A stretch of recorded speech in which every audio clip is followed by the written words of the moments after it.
చింతామణి, ఈ పూట పూర్తిగా వస్తామైనావు. ఏమిటి కదా కొత్త మేడం ఒకటి తగిలితేను ముస్తాబై కూర్చున్నాను, తెలిసిందా? అవునులేండి, ఎవరి మాటలు వారికి ఇంపుగానే ఉండను. ఈ పూట ఎవరో తప్పక పరిక్రమించదరని నమ్మకంగా చెప్పిపోయినారు. కావున ఎటులైనా మా అమ్మనోరు కట్టవచ్చును కదా అని మహా సంతోషంతో ముస్తాబై కూర్చున్నందుకు కలిగిన ఫలితమే ఇది. అయినా అది ఏ పాపమో గాని మీ మగవారు మా ఆడు పని అసలు నమ్మరు ఎందుచేత? నిన్ను నమ్మని వాడు నిర్మూలమైపోతాడు. ఏదో హాస్యానికన్నా మాట కూడా అవ్వ, హాస్యమట హాస్యం. హాస్యంలో కూడా హద్దు పద్దు ఉండనక్కర్లేదా?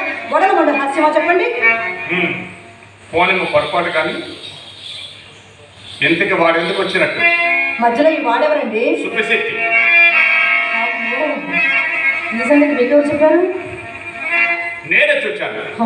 వీధి గుమ్మనొచ్చును తప్ప అమ్మ కట్టబడవలసి వచ్చిన పెరటికి మమ్మ కడకు వచ్చేసరికి హఠాత్తుగా తలుపు తెచ్చుకొని బడా ఆ మాట నన్ను చేతను అతనితో నేను నిద్రపోయినాము. అంతటా అతనికి అనుమానం కనుగొన్నట్లు కోడిగమలాడుచు కొంత దూరం వెంట వెళ్ళి సాగరంపి కూడా వచ్చాను, తెలిసిందా? ఏమండి, ఎలాగో కోడిగమలాడుచు కొంత దూరం వెంట వెళ్ళి సాగరంపి మరి వచ్చారు. మరి ఈ మాటల మధ్యలో మీరే అడగలేకపోయారా సుబ్బారావు గారు ఎందుకు ఏ తెంచుతుంది అని?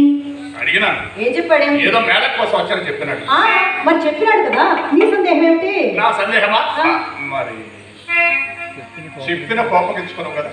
భలే వారే, నాకెందుకండి కోపం? అయినా నా ఏదైనా దోషం లేదు కదా. మాట ఇప్పుడు చెప్పినాను. మేళం కోసం కదా వచ్చారని చెప్పావు. అవునండి. మరి మేళం కొరకు వచ్చి వాడు విచ్చలవిడిగా వీధి గుమ్మ మన పోక ఎదరచు పెరటిదాట పూట మరి అట్లయినా ఆ సంగతి కూడా ఆయన్ని నిలబెట్టి మరి మీరు అడగలేకపోయారా? అడిగామని. కానీ ఇద్దరు బాల్యమిత్రులు రఘుపతి బహుకాల సమావేశం వల్ల పరమ ఆదరణ పుస్తకం చేసిపోయింది. అందువల్ల అడిగితే అవకాశం లేదు. సరే కానీ నేనే చెప్పను, సావధాన చిత్తులై ఆలోచించాలి. సరేనా? మా ఇంటికి మేడలకు వచ్చిన వారికి అది ఎవ్వరికైనా సరే మర్యాద చేయటం అనేది మా ధర్మం కదా. అందులోకే మా అమ్మ తల్లి మేడ మీదకి వెంట పెట్టుకుని వచ్చి కుర్చీ వేసి కూర్చుండబెట్టి తాంబూలం వేయగా ఆ సుబ్బారావు ఏం చేశాడు తెలుసా? వచ్చిన పని కాస్త విడిచిపెట్టి నాతో అధిక ప్రసంగాలు మొదలు పెట్టాడండి. నాకు చిరాకు వచ్చి చప్ప మేడకి పోయింది.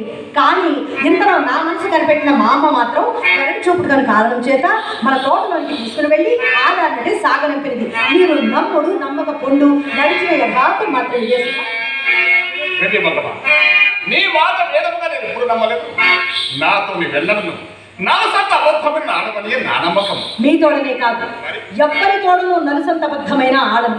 అసలు చింతామణి ఈ కులములో పుట్టవలసింది కానే కాదని పిల్లల మొదలు పెద్దల వరకు శాఖించకు ఇది ఒక కారణం కూడాను.